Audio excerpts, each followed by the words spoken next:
Hoy nos une una historia real de un hombre divertido, un hombre inteligente, un hombre deportista y además administrador de empresas, que a pesar de los obstáculos, que a pesar de las barreras, lo hizo real y lo logró.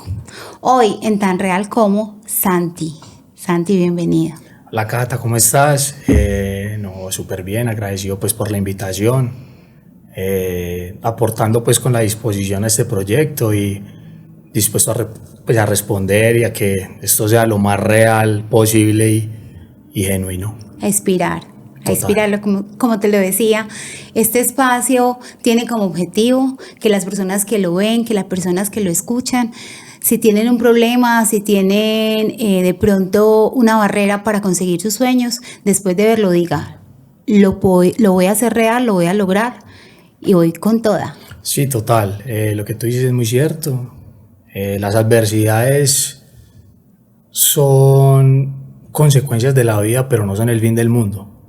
La verdad, los límites se los pone uno y lo más importante es revertirlos.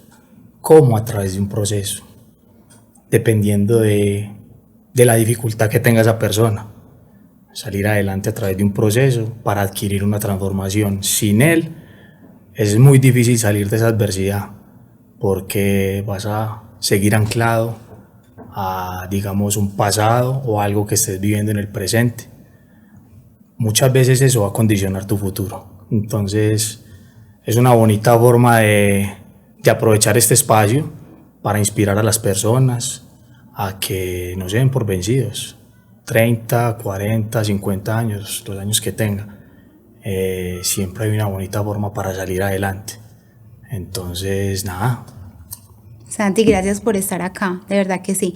Estamos seguros que tu historia va a cumplir con el objetivo de este espacio, tan real como estás acompañado de tu papá, está contigo, sí, porque hace parte de tu historia.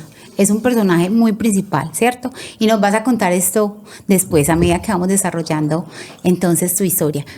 Santi, bueno, empecemos desde el principio. ¿Dónde vives? ¿Cuántos años tienes? Bueno, Santiago es una persona que creció en la Floresta, Pradera, en la Comuna 13. Una persona que tiene actualmente 33 años. Y nada, pues que ha sido una persona alegre, entregada al deporte, a su estudio pocón, pero ya más adelante hablaremos de eso. Nada, rodeado de unos excelentes padres, como bien lo decías, estoy acompañado por él acá. Es una persona que ha sido el pilar fundamental en mi vida, en mi acompañamiento, en mis partidos de cada 8 días, en cada encuentro. Es una persona que siempre está presente y además es una persona que comparte conmigo la misma adicción del alcoholismo y que juntos, o por decirlo así, yo heredé esa enfermedad, esa adicción. Él la superó hace 35 años y yo llevo 4 años y medio superándola. Entonces es un bonito ejemplo. Nos une la misma situación, nos une la sangre y nos une un mismo propósito, que es siempre vivir en sobriedad. Ese es el propósito. Santi, bueno, antes de hablar de esta adicción, que por lo que nos has contado está superada, ¿cierto?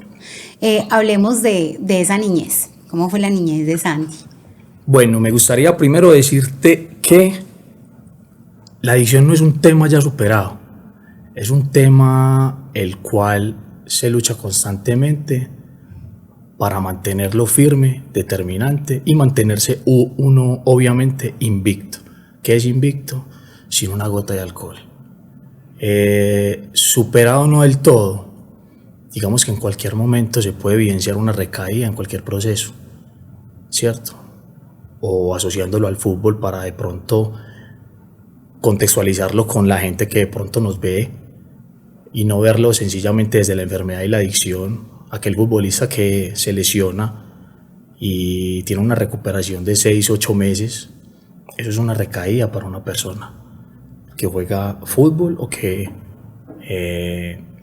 está pues practicando algún deporte.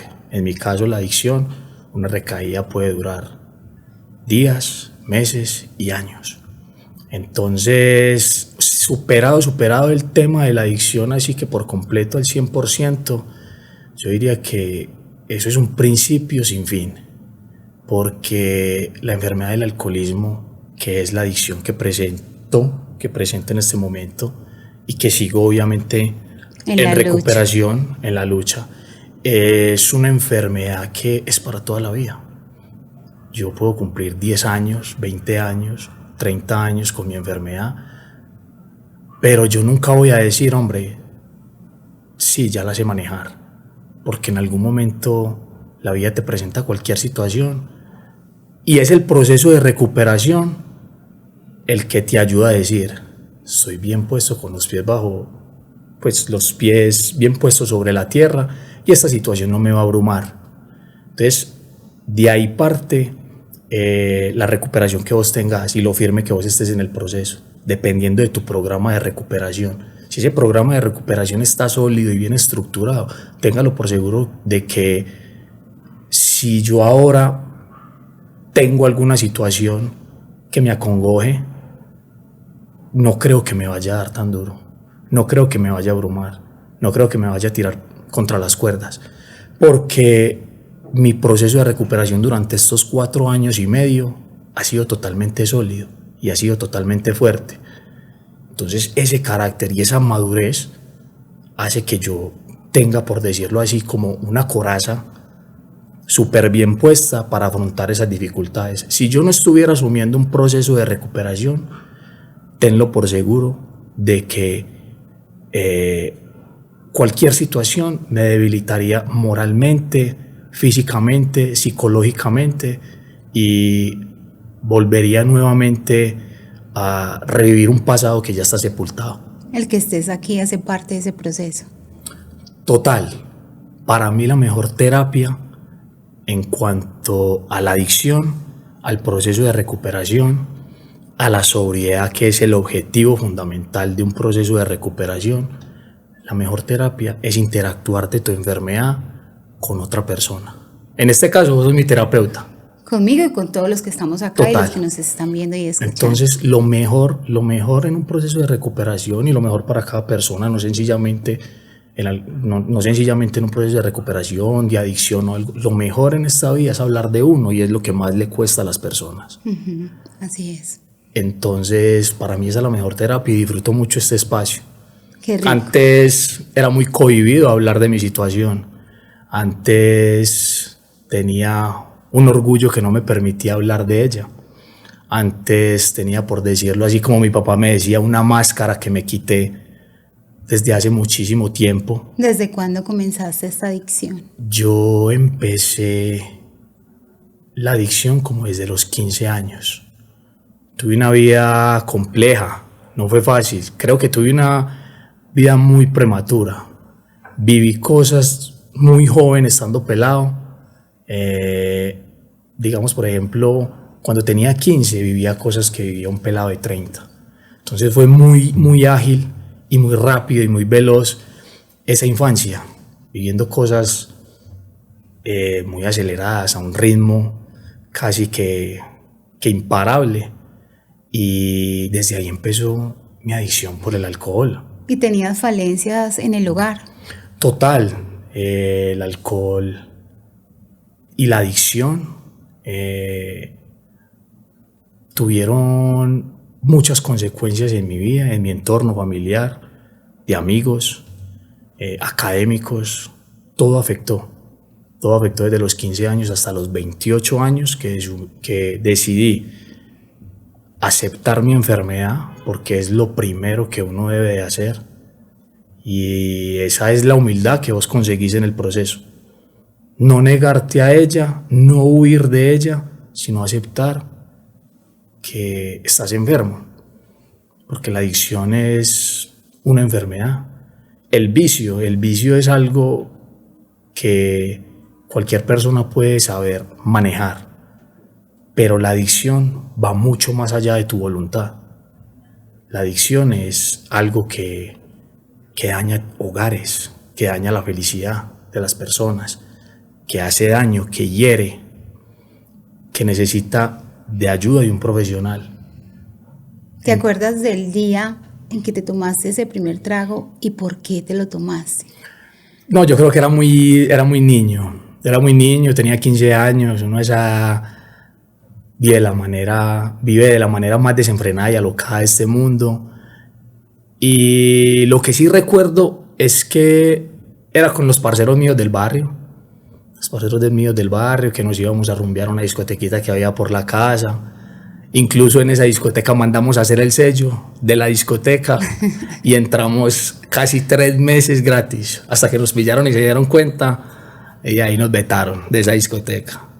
Pero nos reinventamos y hicimos otro sello para otra y así. Entonces éramos muy locos, éramos muy loquitos, vivíamos, como te digo, de una manera muy desenfrenada, pero la pasábamos bien. Sí recuerdo que ahí fueron mis primeros pinos, por decirlo así, con el alcohol, pero lo disfrutaba. ¿Sí me entiendes? Lo disfrutaba. ¿Por qué? Porque llegaba a la casa a las 12 o 2 de la mañana. La pasaba bien. Era una persona que tomaba, pero era sociable. No le afectaba en algún comportamiento social o alguna actividad que vos desempeñes con tus amigos. El alcohol no afectaba en ese momento. El alcohol vino a generar consecuencias muchísimo más adelante, cuando se fue volviendo más crónica la enfermedad. Entonces yo te puedo asegurar que desde los 15 a los 20 años o hasta los 25 años yo vine a disfrutar mi fiesta, la vine a disfrutar. Porque pasaba bueno, sí. Porque me acordaba de lo que había hecho la noche anterior. Ya cuando se presentaban las lagunas, cuando hacía caso omiso a lo que me dijeran mis padres, ya cuando se perdió la confianza de mis padres, ahí es donde yo ya empecé a hacer un alto en el camino. Entonces te puedo decir que desde los 15 a los 25 años yo disfruté la fiesta. De ahí en adelante el alcoholismo ya tomó posesión sobre mí. Pero la disfrutaste y también fuiste un deportista muy destacado en el fútbol. ¿Cómo combinabas eso? Total. El deporte y el alcohol siempre van a estar ligados, siempre van a ir de la mano. Entonces, en este caso el fútbol, para mí era mi proyecto de vida. Arquero. Sí, total, siempre fue mi posición favorita. Siempre me gustaba salvar a mis compañeros, aunque muchas veces pasaba de héroe a villano, ¿cierto? ¿Por qué?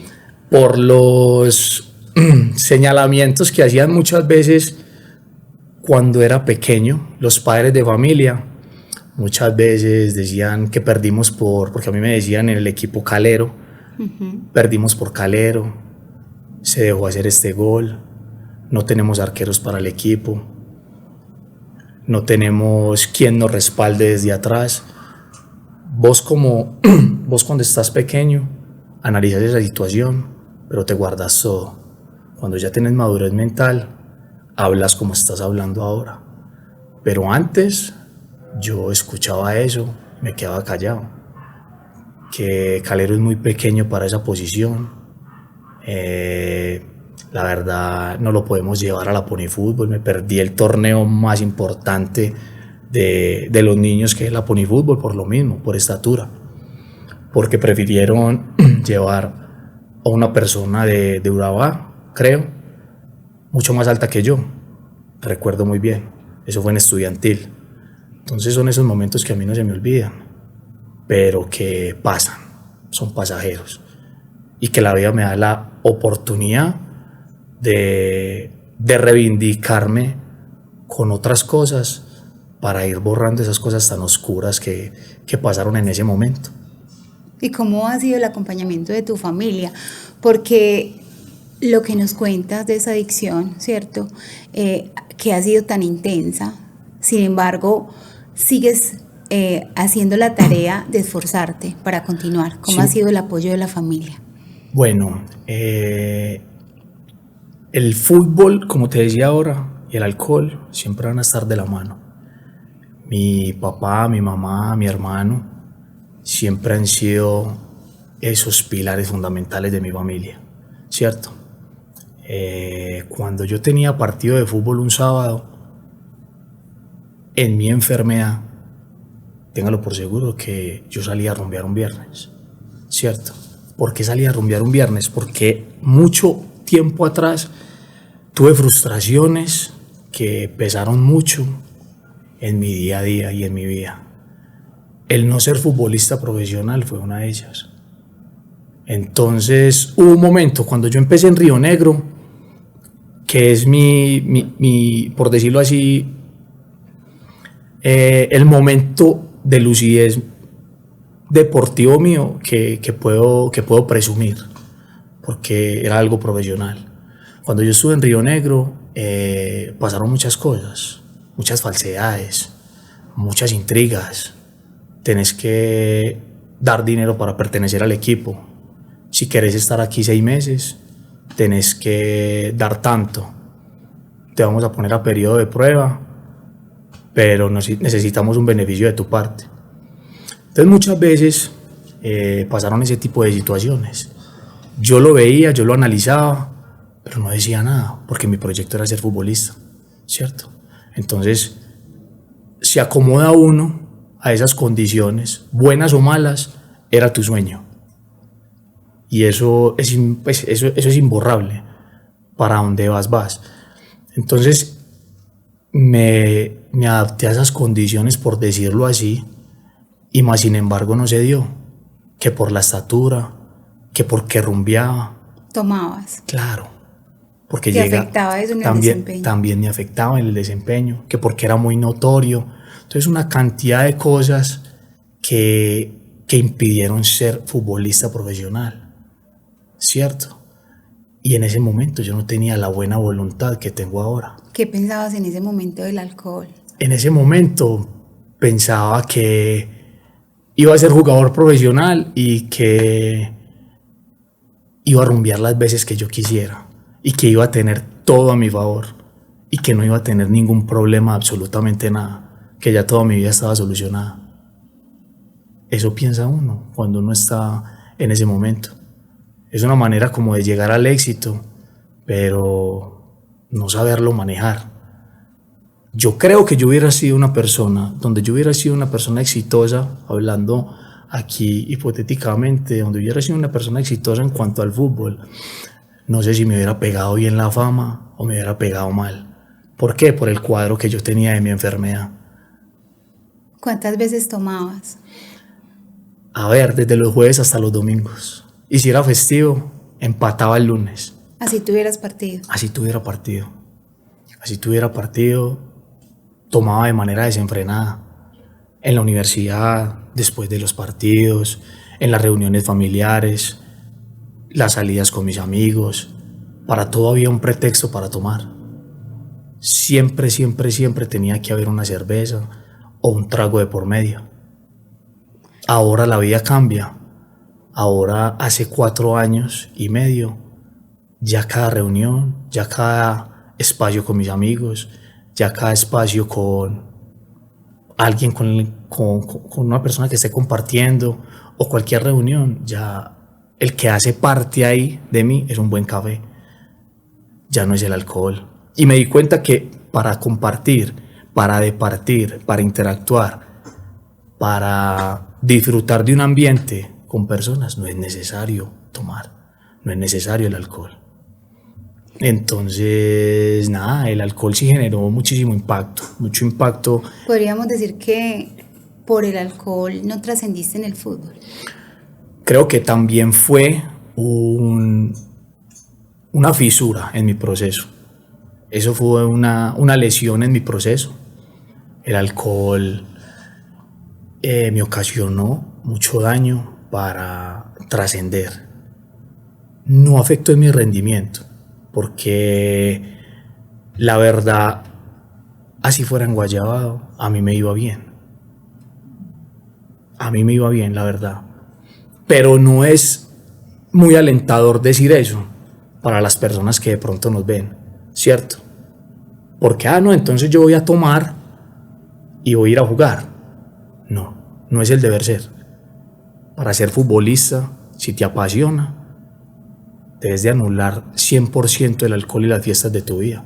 No quiere decir que para yo jugar entonces estoy viendo o visualizando este ejemplo y voy a salir hoy para jugar mañana, porque se lo escuché decir a él. No, no es el deber ser.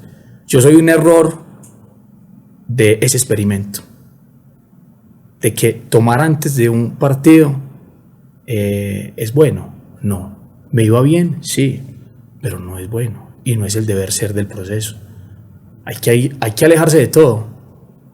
La fiesta, las mujeres, la rumba, la vida nocturna, todo lo que contenga un impedimento para vos salir adelante en tu proceso como futbolista o en lo que vayas a ejercer. ¿Y en qué momento te diste cuenta que ya para el fútbol no era? Me di cuenta, yo terminé en Río Negro, jugué 2 años. Cuando me cortaron las alas y me dijeron que ya no más, me devolví para mi antiguo equipo, que era el Club Deportivo Pacho Maturana. Seguía ya con la esperanza de que algo saliera. Seguí jugando con ellos Primera A, muy desbalanceado. ¿En cuanto a qué? Porque ya venía muy golpeado de lo que me habían dicho en ese equipo donde yo había jugado en Río Negro. No te queremos porque la verdad no nos sirven las personas de tu estatura. Buscamos algo muchísimo mejor. No te lo dicen, jamás te lo van a decir, pero te dan a entender.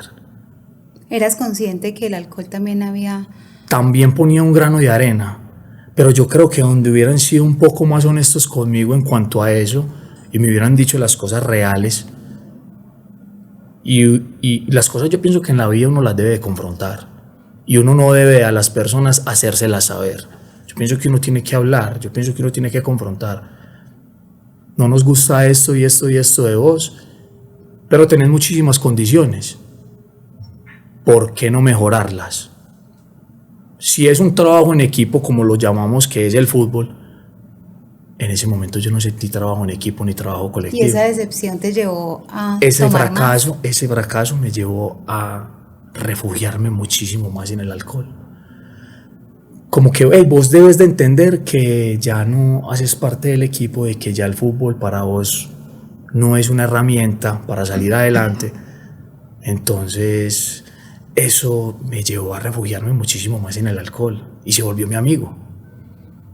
Y en esos 3-4 años que seguí jugando Liga Antioqueña de fútbol para buscar otra oportunidad, el alcohol ya hizo parte de mí, pero de una forma impresionante. Pues tomó posesión sobre mí. ¿Te mantenías ebrio? Ya, ebrio. ¿Tenías conciencia de qué pasaba en esos momentos? En ese momento no tenía conciencia de nada, porque vos, cuando tenés una adicción y una enfermedad, así como la tuve yo, todo no lo haces a conciencia, sino que todo lo haces al azar. Piloto automático que llaman. Vos no sos consciente de tus propias decisiones. ¿Qué sentía tu familia? Mi familia, tristeza.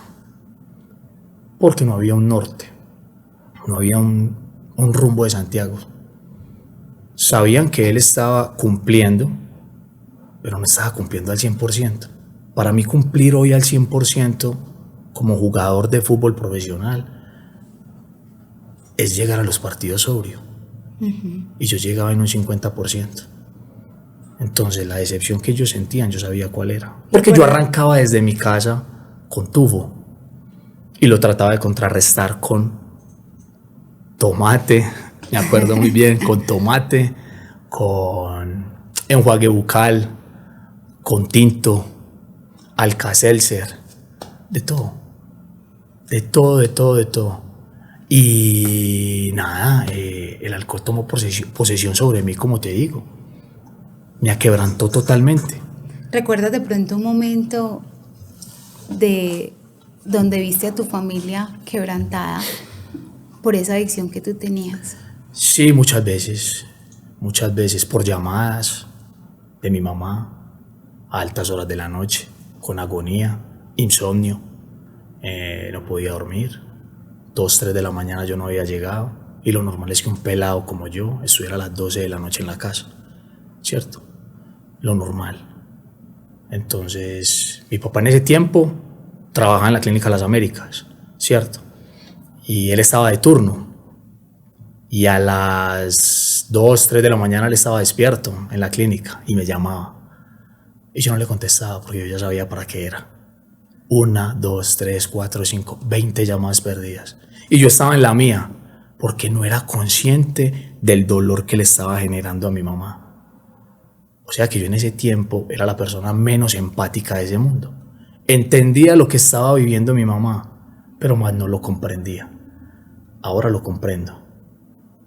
Tiempo muy adelantado. Quisiera entenderla mucho tiempo atrás, pero así fueron las cosas en la vida. Entonces mi papá me llamaba y me decía, a la 10ª llamada, por decirlo así, ¿dónde estás? Tu mamá está así, tu mamá. Entonces ahí ya me tocaba un poquito. ¿Y tus amigos? Con mis amigos también era muy compleja la situación. Al principio, digamos que yo tuve un boom en el alcoholismo en la universidad. Yo creo. Sí, ahí fue el boom. Porque todo hay que decirlo, el fútbol no dio, pero no te quedaste. Exacto, en ese es proceso, muy interesante lo que dices ahí, sino Cata. que evolucionaste. Exacto, es muy interesante lo que tú dices ahí, Cata, y me da pie como para decir eso. Y es que uno no se debe quedar simplemente con el proyecto de vida futbolístico, uno tiene que utilizar muchas alternativas, y más hoy en día que la virtualidad te lo ofrece. Pero el que te lo garantiza sos vos. Te lo ofrece, pero ya vos miras y tomas la decisión, ¿cierto? El fútbol, excelente, seguirlo haciendo, pero hay mucho tiempo muerto para un futbolista que debe obviamente nutrirlo con conocimiento virtual, presencial, pero el futbolista nada más hoy en día se queda con lo más pequeño, y es: voy a entrenar y voy a descansar hasta las 12, 1, 2, 3. ¿Por qué? Porque ya cumplí. No, mucho tiempo de ocio que hay que reinvertirlo o invertirlo ¿en qué? En estudio. Sí, ok. Entonces, para mí una alternativa. ¿Te metiste a estudiar? Claro, total. Cuando yo ya veía que el ala estaba como caída, sí. Yo ya veía que el ala estaba como caída, entonces empecé como a coger de a poquitas materias en administración. No me metí de lleno, de a poco. Fui cogiendo 1, 2, 3, 4, 1, 2, 3, 4, hasta que ya empecé a coger las 8. Me fue gustando. ¿Dejaste a un lado el fútbol?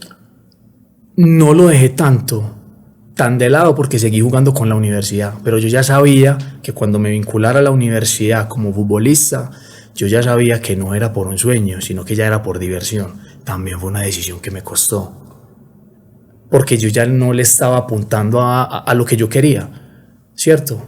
Digamos, el sueño de jugar acá no se dio, pero digamos que yo seguía buscando las herramientas necesarias para jugar por fuera, en una tercera, en una segunda división. Pero ya cuando me metí a la universidad a jugar fútbol, ya yo di el sueño por perdido, y ahí fue donde se alteró muchísimo más el deseo por la bebida. Y ahí fue donde empecé a conocer a mis amigos, y ahí fue donde yo empecé a digamos, por decirlo así, a generar más esa adicción. Entonces, desde los jueves hasta los domingos, seguía yo en la rumba. Desgraciadamente, al lado de la universidad había un parche muy famoso, El Proveedor. Y para allá yo me iba con todos mis amigos para allá. Y tomé cerveza desde las 2, 3, 4, 5 hasta las 12 de la noche. Hasta que no diera más abasto. Hasta gastar el último trago de alcohol en ese bar. Entonces, ¿mezclaste otra cosa diferente o solo alcohol? No, siempre me gustó el alcohol. Hay veces que prendidito me daba ganas como del vaporizador, ¿cierto? Pero no hacía parte de mí. Pero el alcohol, siempre el refugio mío fue el alcohol, ninguna otra adicción. Entonces, eso fue lo que generó mucho pues como mucha tristeza en mí. ¿Cuándo te diste cuenta que el alcohol era una barrera grandísima en tu vida? ¿Cuándo tuviste conciencia de que en realidad estabas enfermo? Cata, la verdad, cuando perdí la confianza de mis padres, ¿Cómo fue? cuando empecé a sentir quebrantos de salud, cuando los guayabos ya no eran de un día para otro, sino que duraban casi toda la semana, cuando amanecí en urgencias muchas veces, muchas veces, por taquicardias, por el potasio bajo, por el hígado graso, muchas consecuencias. Cuando me empecé a dar cuenta, cuando tomé conciencia de todas esas cosas y cuando acepté la enfermedad. Cuando ¿Y acepté la cómo es ese enfermedad. proceso de aceptar una enfermedad A como el ver, alcohol? Cata, vos empezás con la negación.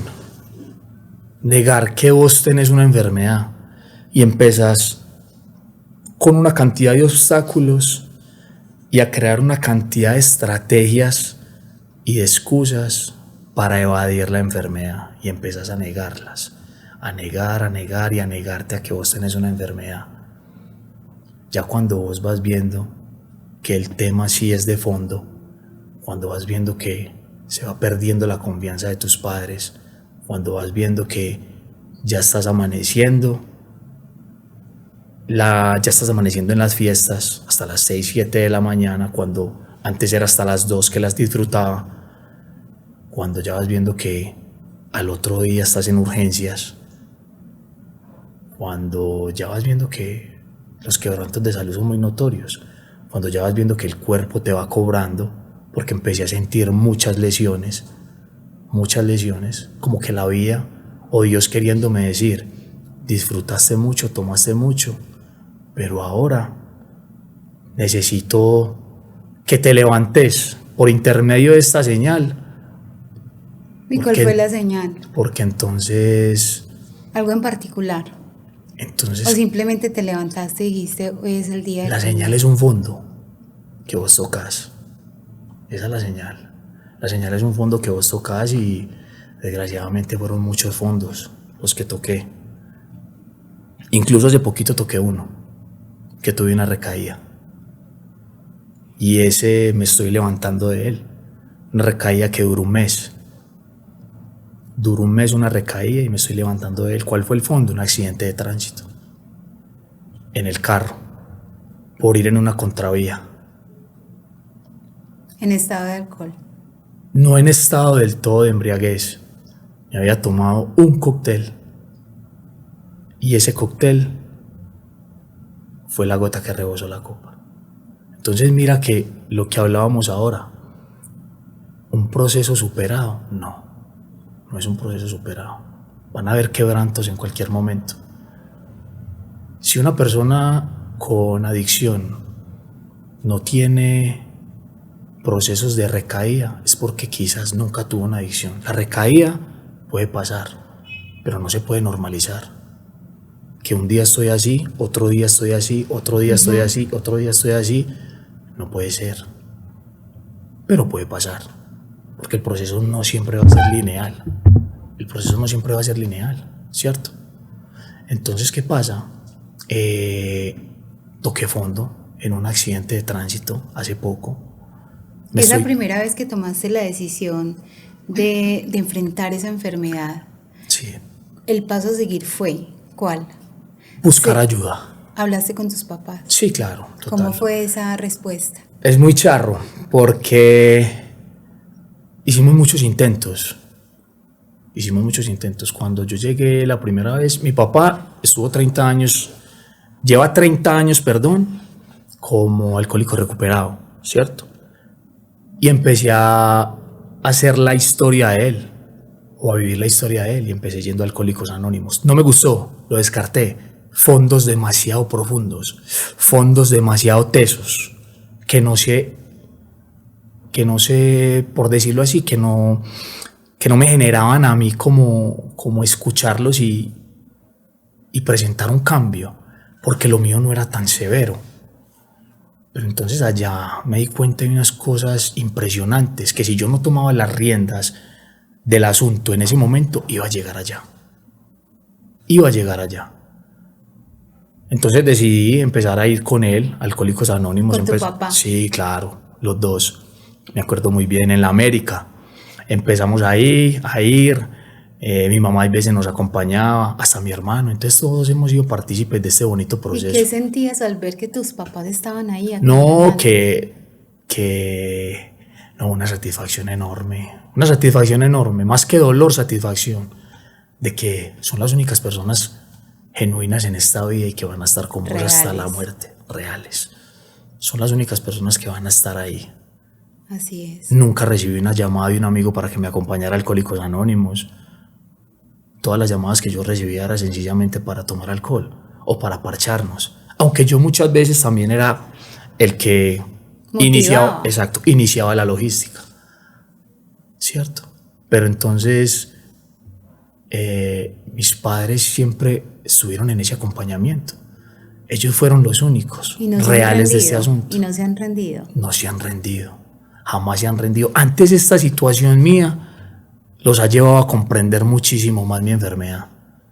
Entonces es bonito que pase eso, claro, porque todo es una evolución, tanto para ellos que aprenden de una persona adicta desde el minuto cero, cómo crece, se forma y se desarrolla. Santi, te graduaste de administrador de empresas. Administrador de empresas. Costó. ¿Qué te costó? No, remé durísimo contra la corriente, casi 7 años en la universidad. Eso también fue un golpe para mí de frustración, no creas. El ver que todos mis amigos salían adelante, y recibían su grado, y yo ahí pegado. ¿Y por qué crees que te quedabas ahí? ¿Por el alcohol? El alcohol. El alcohol era el que frenaba todo mi proceso de evolución. Era el que me quitaba la visión que yo tenía. Era el que toda la planificación que yo tenía me la dañaba una copa. Todo. Entonces, también fue un momento de frustración, como te lo decía ahorita, ver que mis amigos salían adelante con su grado y yo me quedaba ahí. Pero todo eso yo lo veía, hasta que decidí tomar la decisión y meterme de lleno en la universidad. Ya no tanto en el fútbol, ya meterme de lleno en la universidad como tal, empezar a coger las materias realmente, que eran las 8 materias, ya las cogía. Y nada, empecé a asumir un proceso de recuperación con un terapeuta cuando acepté mi enfermedad.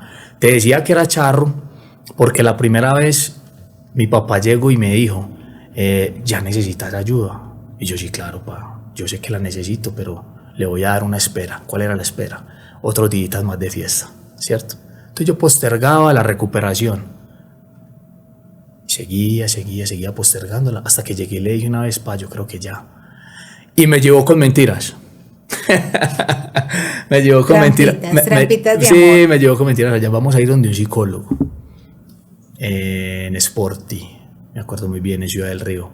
Cuando subimos allá al ascensor, en el letrerito que dice, digamos por decirlo así, 701, no decía psicólogo, sino que decía psiquiatra. Entonces cuando vos ves psiquiatra, güey, pucha, ¿qué pasó ¿Qué aquí? sentiste? De todo. Y yo, pero ¿cómo así, weón? ¿Qué es esto? Era psicólogo o psiquiatra. Era psicólogo o psiquiatra, no entiendo.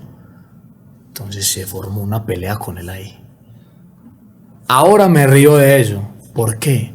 Por la madurez mental que he adquirido. En ese tiempo no me he dado cuenta que todo lo que estaba él haciendo por mí era en pro de mi recuperación. ¿Por qué? Porque yo tenía ego, orgullo y no era capaz de doblegar eso. ¿Sí me entiendes? Entonces, ese es el tema. Llegué, vi psiquiatra, me devolví, cogí el ascensor y él se fue detrás de mí, como un loquito. Y se fue detrás de mí. Pero entonces yo llegué y le dije, pero vení, ¿por qué me traíste con mentiras? No era donde un psicólogo, ¿por qué me traíste donde un psiquiatra? Entonces él me dice, no, es que es lo mismo. Y yo, no es lo mismo, porque tenemos en la cabeza de que cuando es psiquiatra es porque vos sos un loco. No. El psicólogo es esa persona que te ayuda en una terapia. El psiquiatra es esa persona que te va a asesorar con los medicamentos para vos agilizar tu evolución. Pero no es porque estés loco. Entonces yo ya lo veo así. Antes no lo veía así. ¿Por qué? Porque el alcohol me tenía tan absorbido. Me tenía, pues él ya se había apoderado de mí había gobernado ya mi cuerpo, mi voluntad, todo lo había gobernado el alcohol, que todo lo veía malo. No era capaz de ver, vuelvo y te digo que estaba en piloto automático, no era capaz de ver de que estábamos acá en una cita para mi recuperación. Entonces decidí empezar el programa después de muchos intentos, después de que pasó ese suceso pues con mi papá, que me pareció como hoy en día lo veo chistoso, antes lo veía pues como que, ¿por qué hizo eso? ¿Por qué me dijo esas mentiras? Pero yo sé que él lo hacía por el bienestar mío. Ahora lo veo así, antes no lo veía así. Ya después de muchos intentos, le dije a él y a mi hermano y a mi papá y a mi mamá también le dije, yo creo que ya he decidido empezar a asumir el cambio. Creo que ya me he dado muy duro, les he dado muy duro a ustedes, he perdido la confianza en ustedes, porque que te llame tu papá, tu hermano y tu mamá 20 veces en la noche es porque no confían en vos.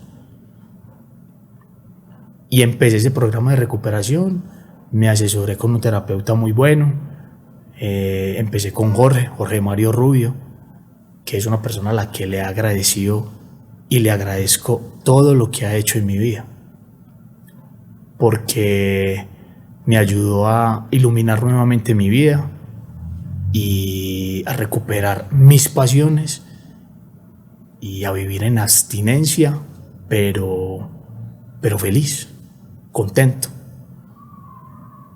Entonces, hoy ya te graduaste. Ya me gradué. Ya. La alegría de mis padres es enorme porque fue un objetivo muy retador para mí por todas las consecuencias que tuve.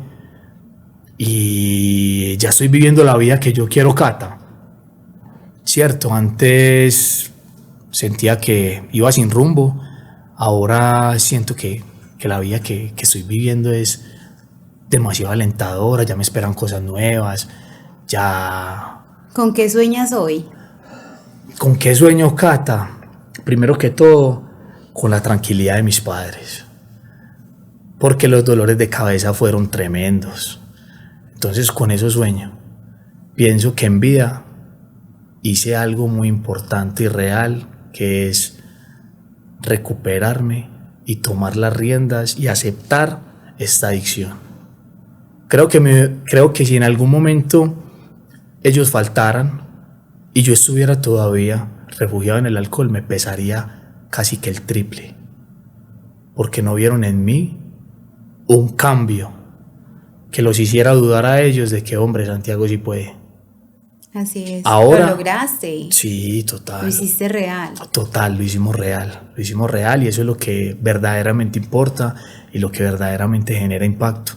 Claro, y se trata de contar esa historia para inspirarnos a todas las personas que hoy tienen esa enfermedad.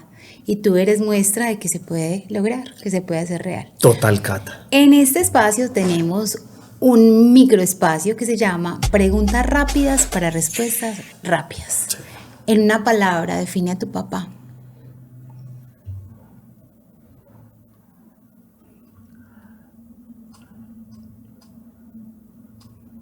Conductor de mi vida. ¿Cómo ves hoy el alcohol?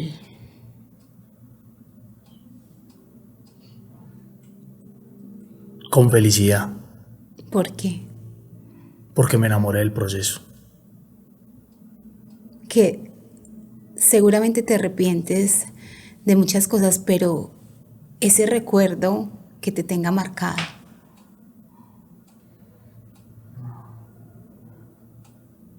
Una vez en la clínica, Las Américas, acostado, con suero, con tranquilizantes, mi mamá y mi papá al lado,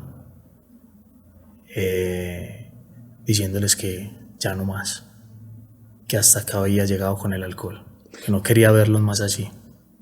Y ellos llorando, tristes, diciéndome, vamos a salir juntos los tres adelante.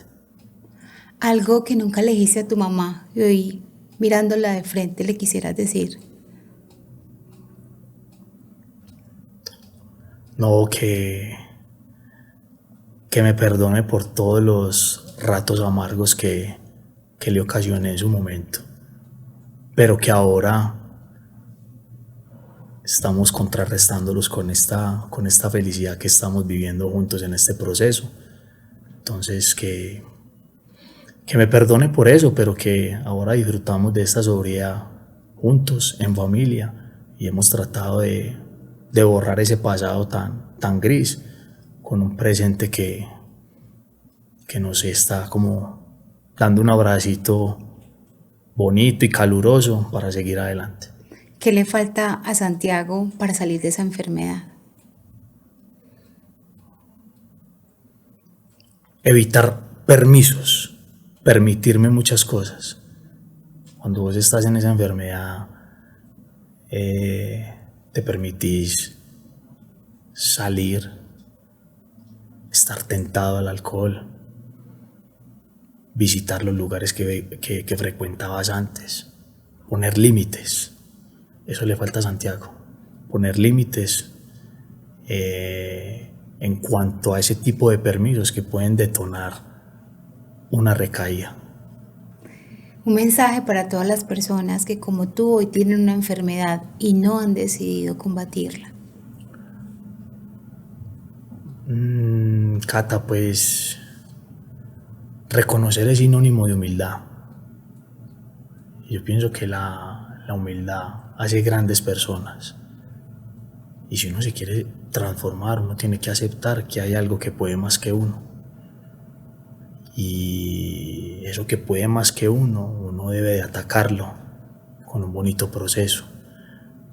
¿Qué le recomiendo yo a las personas? Que si sienten que el alcohol está pasando por encima de ellas, reconozcan que hay una enfermedad, que si está afectando su interacción social, que si está dañando sus ambientes, que si están presentando cualquier síntoma a raíz de la adicción, que si están sintiendo comportamientos negativos en su familia, tomen la decisión de aislarse de él. Y que busquen ayuda. Que busquen ayuda y que no huyan de él. Yo pienso que uno tiene que tener fidelidad con la palabra de uno. La palabra tiene mucho peso.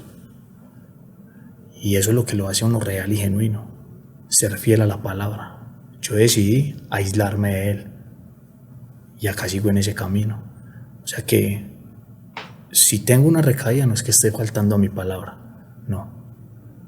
Porque gracias a ella ha sido más lo que he conseguido que lo que no estuviera pudiendo, pues, que lo que no estuviera consiguiendo. Entonces yo pienso que tener fidelidad con la palabra, si te vas a trazar un camino, seguí por ese. Yo me incliné por dejar el alcohol y recuerdo el día y la fecha de cuando decidí tomar esa decisión. Ir en contra de ella sería desleal a mi palabra y eso me pesaría muchísimo. Entonces, nada, ser fiel a ella, ser fiel a la palabra y aceptar que hay una enfermedad, que hay algo que puede muchísimo más que uno. Y que muchas veces cuando el alcohol llega y te domina a vos, es porque ya estás siendo vulnerable a él. Buscar ayuda es la solución. Así aceptar, reconocer, buscar ayuda. Y nada, aferrarse a la familia. Así es, la familia juega un papel fundamental en ese proceso. Cualquier ayuda en este proceso es indispensable, espiritual, psicológica, emocional. Uno tiene que buscar todo ese tipo de herramientas para superar todos esos vacíos en su vida. En una copa uno no va a buscar la solución en ese vacío, porque las penas también saben nadar. Así es. Santi, gracias por ser real, gracias por contarnos tu historia, esa historia de superación, y gracias a tu papá, de verdad. Te admiro a ti, pero créeme que admiro más a tu papá, por esa persistencia, por el amor, por la perseverancia, por estar a tu lado. Y de verdad, gracias a él y gracias a ti por inspirarnos a hacerlo real. No, Cata, a ti por la invitación, a ti por esta charla, que más que una charla, es una terapia para mí. Así es. La verdad que sí, la verdad es que es algo demasiado tranquilo, hablando de mi proceso, mi papá acompañándome, disfrutando de cómo me ve hablar ahora, Así es. porque antes no conseguía este tipo de charlas, ya que era muy tímido por ese tema de no poderme superar a raíz del alcohol, pero ahora que ya lo hemos ido superando de a poco y que seguimos en pie de lucha con él, lo más importante es agradecerte a ti por ese espacio, porque gracias a ti él está acá y él disfruta esto, él se siente orgulloso de esto. Y gracias a todos, a Juli, a Jeffrey, a Sebas y en especial a Dani. Claro que sí. Dani ha sido una persona muy, por decirlo así, cercana en ese proceso, pero a distancia. Ajá. Porque ha sido una persona que me motiva a la distancia. Te inspira. Me inspira. Es una persona que, sabes que hay una anécdota muy bonita, que cuando yo estaba en Francia, en París, yo me fui llevando 5 meses de estar sobrio. Y me escribió en una foto algo muy bonito. Y eso no se me olvida nunca. Eso no se me olvida nunca. Y ha sido de las pocas personas que se toma el tiempo de escribir algo bonito, genuino y real, como por decirlo así, que tenga que ver con el proceso.